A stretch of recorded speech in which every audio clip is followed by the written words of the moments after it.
السلام علیکم ورحمۃ اللہ وبرکاتہ۔ شب قدر تلاش کرنے کے لیے بہت سارے لوگ تقریر و خطابت کا اہتمام کرتے ہیں، اس سے آپ کو شب قدر نہیں ملے گی۔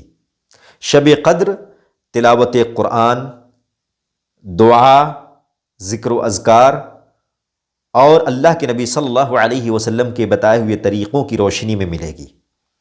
بہت سارے لوگ شب قدر کو تلاش کرنے کے لیے طاق راتوں میں تقریر و خطابت کا اہتمام کرواتے ہیں، مولانا کو بلواتے ہیں، علماء کو بلاتے ہیں اور تقریر کرواتے ہیں۔ یہ صحیح نہیں ہے۔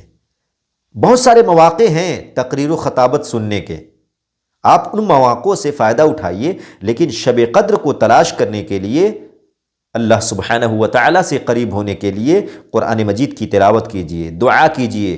جو دعا اللہ کے نبی صلی اللہ علیہ وسلم سے ثابت ہے، اس دعا کو زیادہ سے زیادہ پڑھیے۔ چھوٹی سی دعا ہے، اللہم انک عفو تحب العفو فاعف عنی، یہ دعا پڑھیے اور اس دعا کے فوائد سے آپ بہرور ہوئیے۔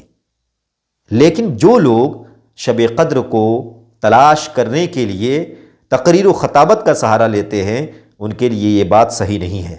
ہاں، اتنی سی گنجائش ملتی ہے کہ جن لوگوں کو دعائیں نہ یاد ہوں، انہیں 10 منٹ کے لیے، 15 منٹ کے لیے دعائیں یاد کروائی جائیں اور احکام بتائے جائیں اور اسی طریقے سے عبادت کے طریقے بتائے جائیں۔